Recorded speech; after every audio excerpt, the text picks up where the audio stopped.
Ele é natural de Guarapari, tem 43 anos, graduado e mestre em Economia pela Universidade Federal do Espírito Santo.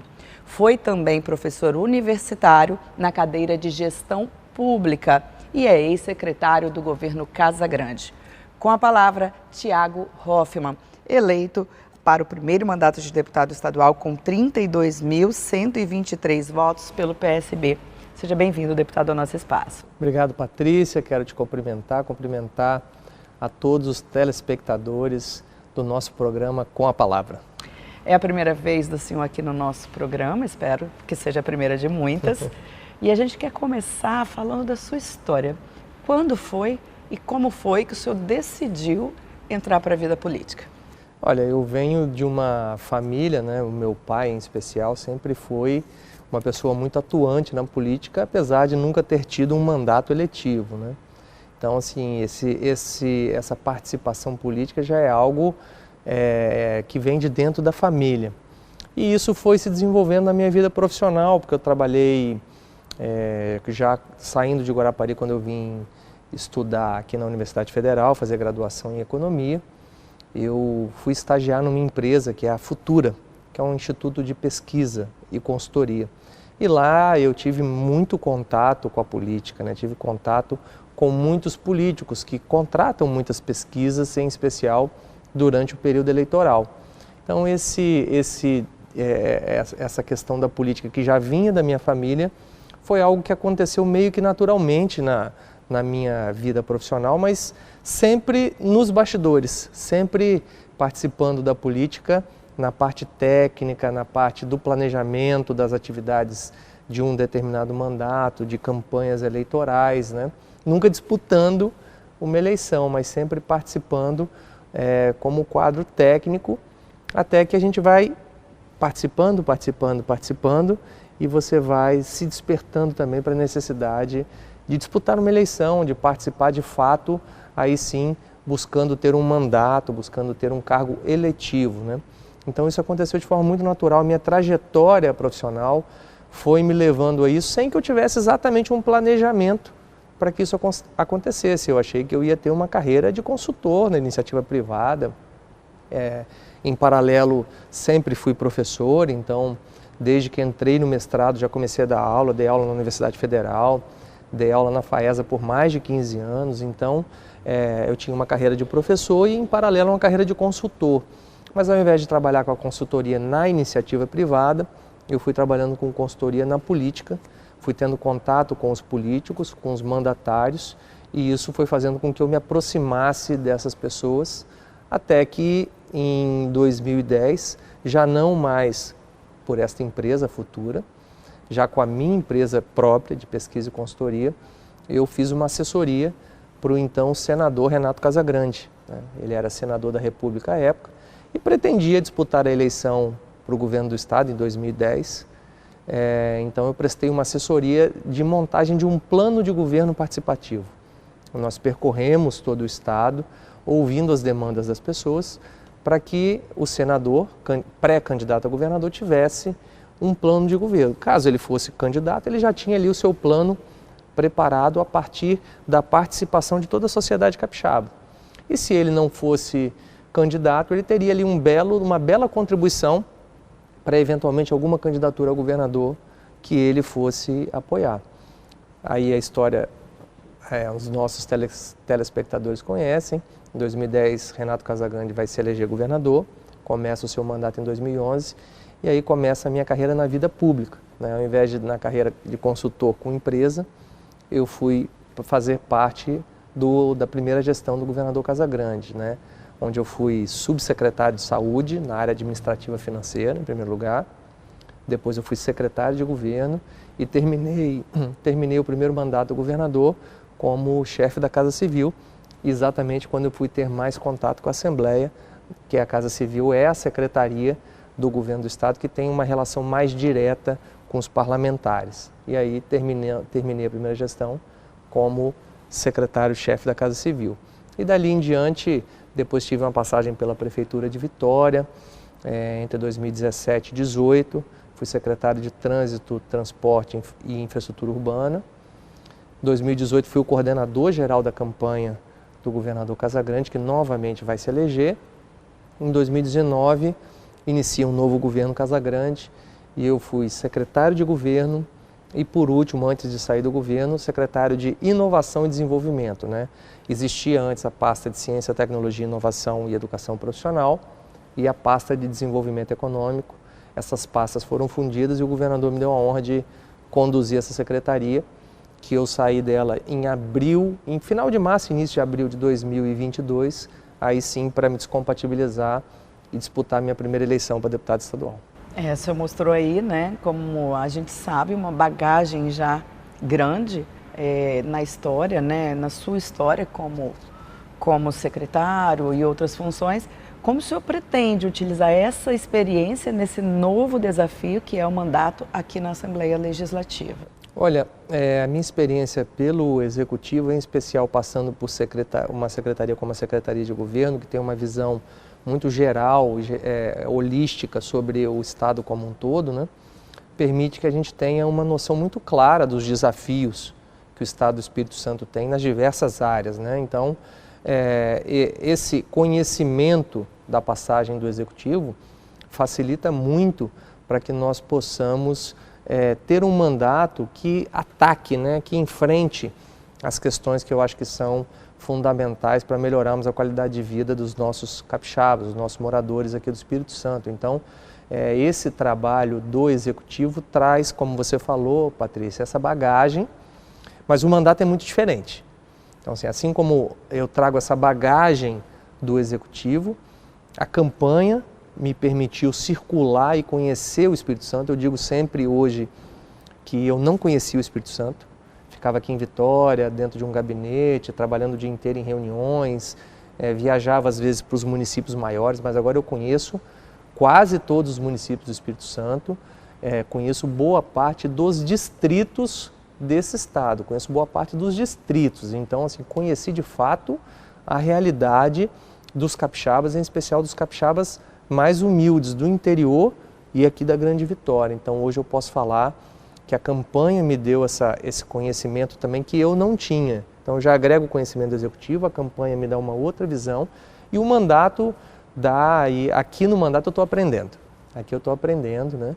Mas com certeza essa bagagem ela ajuda muito a gente enxergar os problemas e propor propostas, projetos de lei e também na relação com o Executivo, propor que o Executivo possa fazer determinadas coisas que são fundamentais para o desenvolvimento do nosso Estado.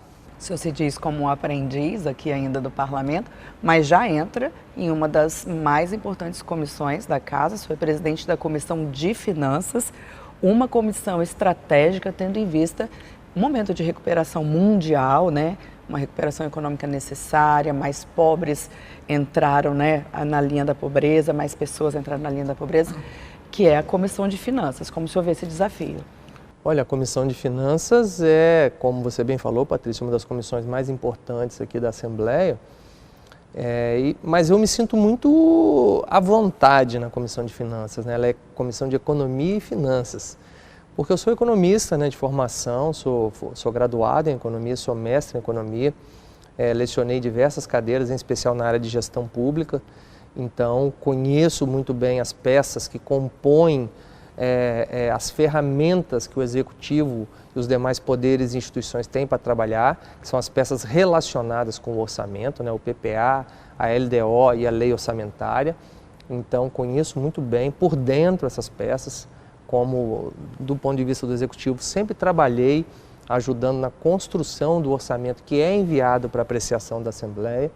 Então, é uma comissão onde eu me sinto muito confortável, né? Apesar de estar aprendendo como deputado, conheço bem as peças orçamentárias que cumprem uma função fundamental, né? É a partir do orçamento aprovado na Assembleia Legislativa, com o papel e a atuação de todos os parlamentares, que o Executivo vai ter os recursos para fazer as políticas públicas que ajudam a mudar a vida das pessoas. Então, só é possível construir uma escola, reformar um posto de saúde, fazer uma nova estrada, graças ao orçamento que é enviado pelo Executivo, mas que é apreciado, muitas vezes modificado, ajustado, melhorado, aperfeiçoado pela Assembleia Legislativa. E nesse momento, nessa comissão, que o senhor usa aí a experiência que o senhor disse ter adquirido, da interlocução com os deputados, enquanto chefe da Casa Civil, né? Porque nem tudo que o deputado propõe financeiramente é viável para o Estado, né? Exatamente, né? A gente tem que ter um diálogo sempre franco, maduro, mas eu sinto que está se criando nesse início da nova legislatura um clima muito gostoso no plenário, de parceria. Mesmo aqueles deputados que eventualmente não são da base do governo, eu sou o vice-líder do governo, mas mesmo aqueles deputados que hoje não são da base do governo, são deputados com quem a gente consegue dialogar e que muitas vezes ajudam nas votações, votando favoravelmente a propostas do governo, que são propostas para o bem do Espírito Santo. Lógico que eles vão ter as visões de mundo e ideologias deles, que muitas vezes vão discordar daquilo que está sendo proposto pelo Executivo, mas, via de regra, esse diálogo tem sido muito bom e na Comissão de Finanças não vai ser diferente. Sempre que precisar fazer algum ajuste numa proposta de um deputado, pedir a ele uma compreensão em relação a determinada coisa, a gente vai fazer com muito carinho, com muito respeito, respeitando todos os parlamentares, independente da sua posição política e ideológica, porque, acima de tudo, nós compomos, os 30 deputados, um poder. E nós temos que ser enxergados pelos demais poderes enquanto um poder. E se nós nos desrespeitarmos aqui dentro, nós não vamos ter o respeito dos demais poderes e instituições. Então é fundamental que nós possamos discordar, debater. Isso é do parlamento, é da natureza do parlamento. Eu costumo dizer que o poder legislativo é o poder onde a democracia mais impera.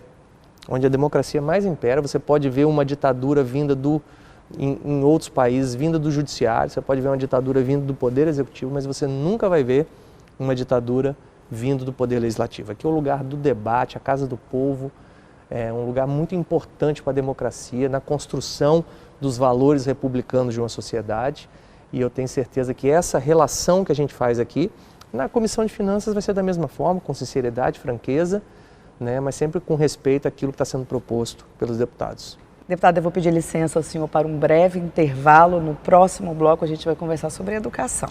Só um instante. E você não saia daí.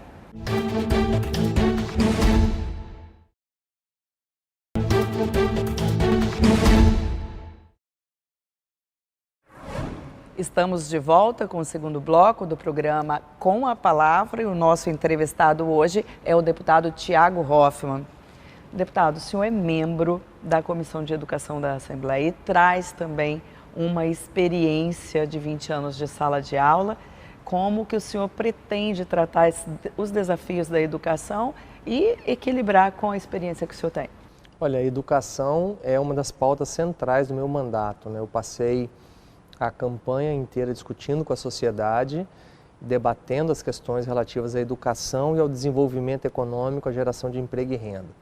Foram os temas que eu tratei prioritariamente.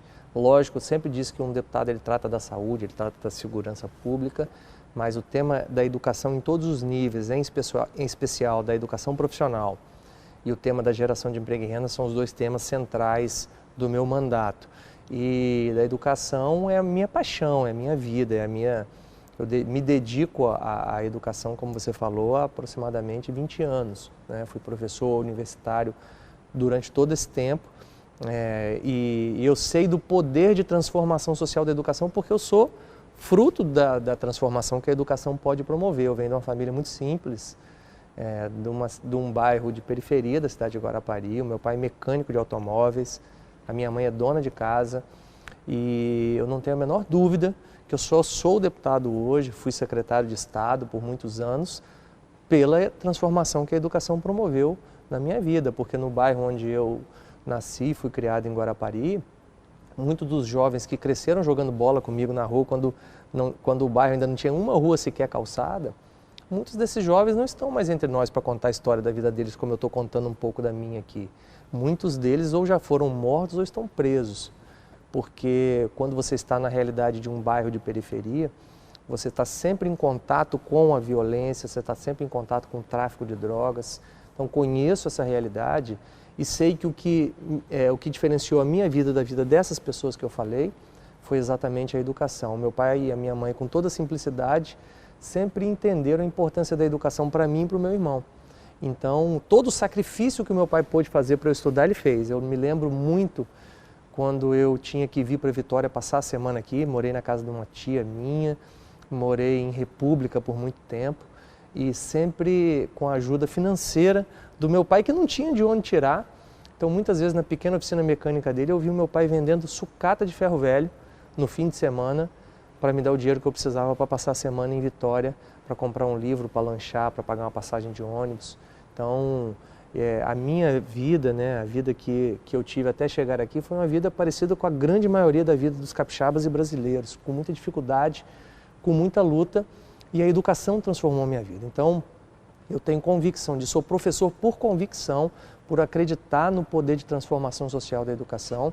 E eu sempre gostei muito de uma proposta que o Cristóvão Buarque fez, ex-senador, ex-governador do Distrito Federal, quando ele foi candidato a presidente da República, que ele falou que o Brasil precisava fazer uma revolução pela educação.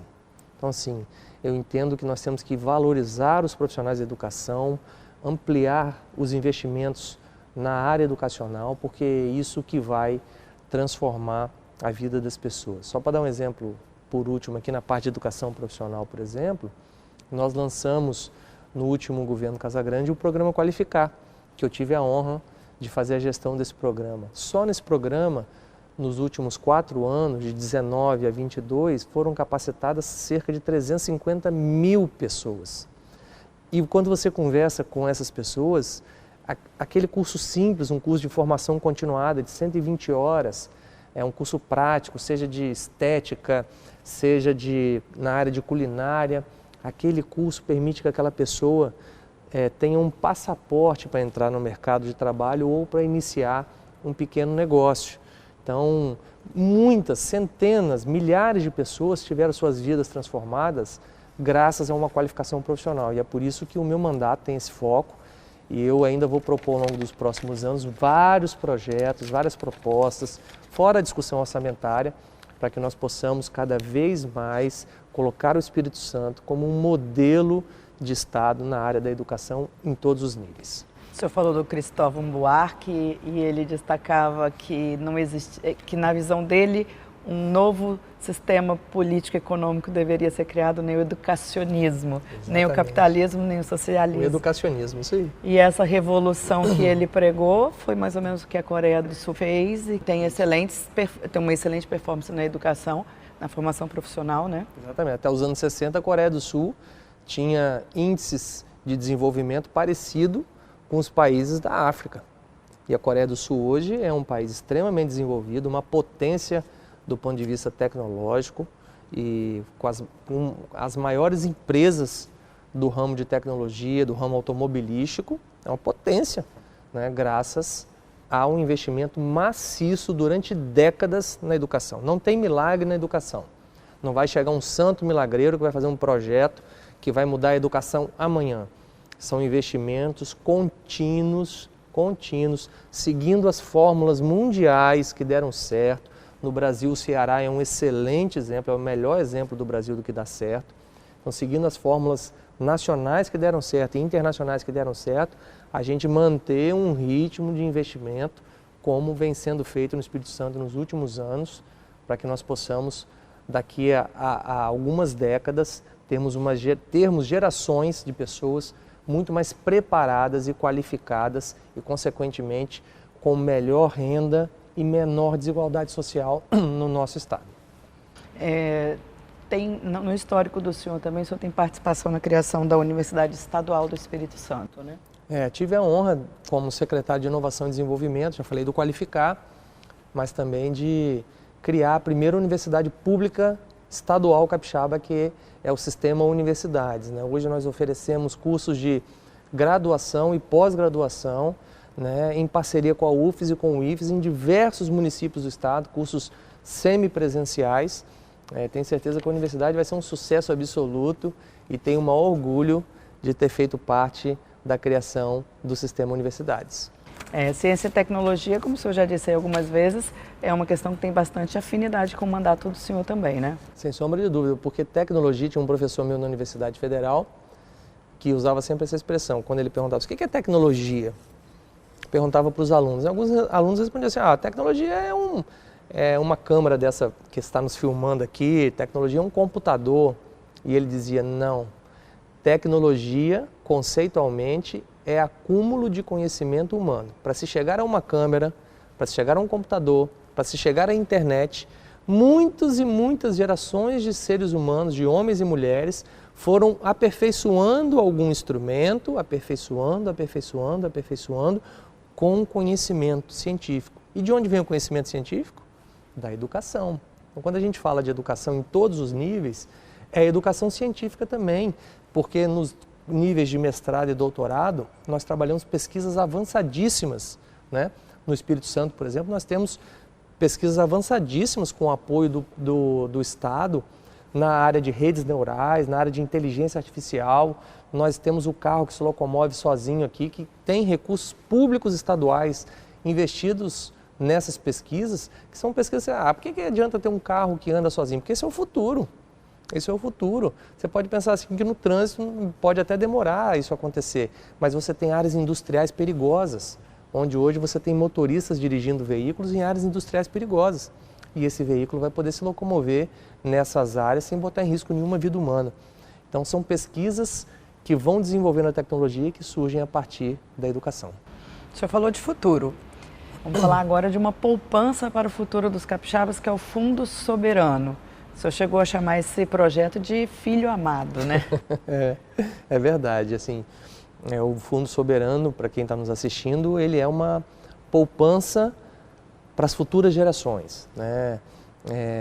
Os países desenvolvidos que têm recursos advindos do petróleo, como Singapura, como a Noruega, são países que criaram, né, esse fundo soberano para usar o recurso do petróleo para que a economia daqueles países não dependa do petróleo, né? O Brasil, o Espírito Santo hoje, o petróleo é uma das principais receitas que os municípios e o Estado recebem.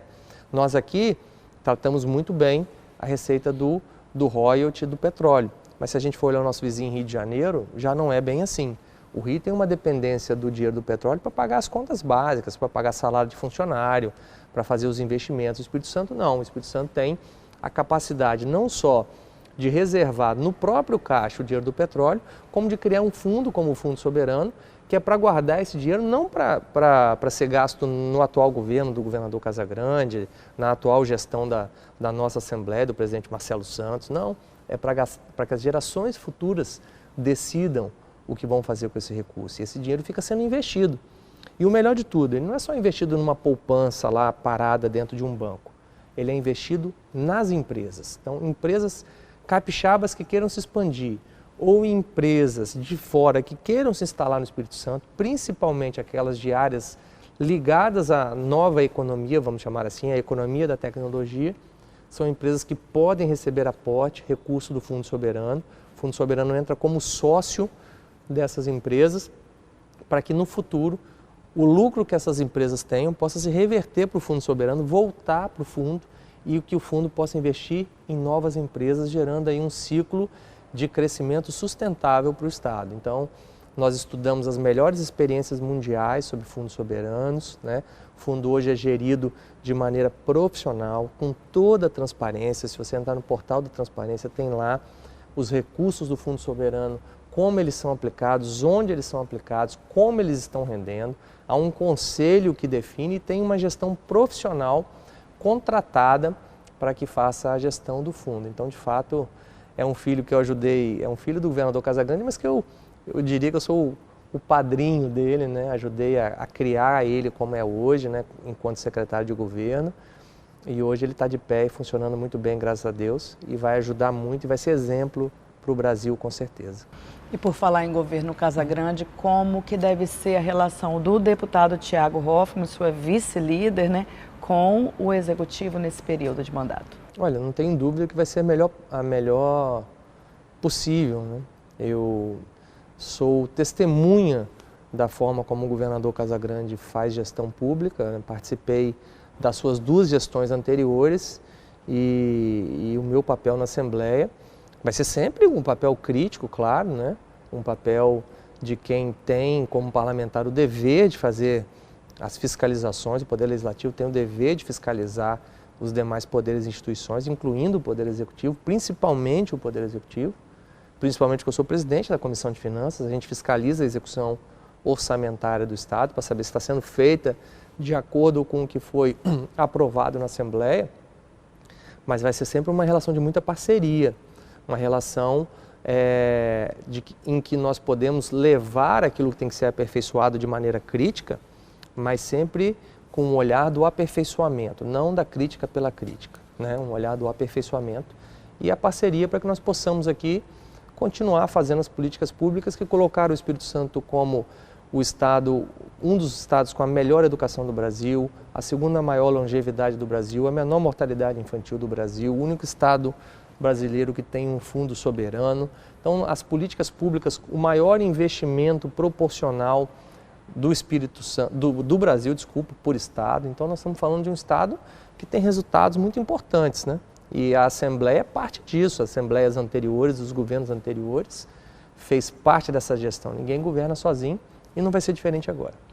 E por fim, deputado, já no finalzinho do nosso tempo, o que o capixaba pode esperar da atuação do senhor aqui na Assembleia? Em primeiro lugar, muito suor, muita transpiração. Eu acho que o trabalho tem um poder muito forte, né, de mudar para melhor a vida das pessoas e os capixabas podem contar com 100% da minha dedicação. Eu, Patrícia, como eu contei um pouco aqui da minha história, eu não venho da vida pública, eu não sou funcionário público de carreira, eu venho da iniciativa privada. Mas eu hoje tenho uma identidade total com a vida pública. Eu não me enxergo voltando mais para a iniciativa privada, porque eu me identifiquei com a vida pública. A vida pública é para quem tem identificação.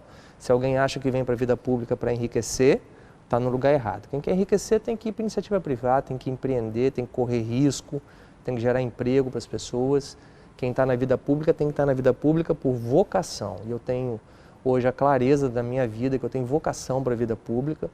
Então os deputados podem contar, a população capixaba, os deputados também, né, mas a população capixaba pode contar com o meu total empenho, com toda a minha energia, para que a gente possa fazer um excelente mandato, ajudando o Espírito Santo a se desenvolver cada vez mais. Deputado, e como a população pode encontrar o senhor?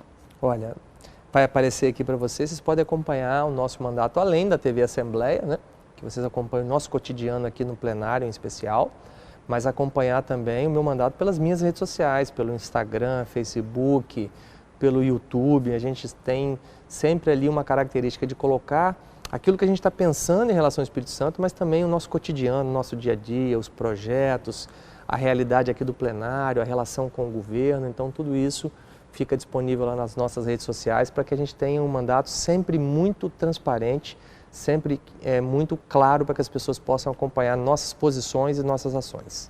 Deputado, nós agradecemos a participação do senhor aqui no programa Com a Palavra. Eu que agradeço, Patrícia, sucesso no programa, que já é maravilhoso, que a gente continue aí tendo o programa e apresentando os deputados, né, não só no seu trabalho aqui, mas também um pouco da vida, um pouco da história de cada um.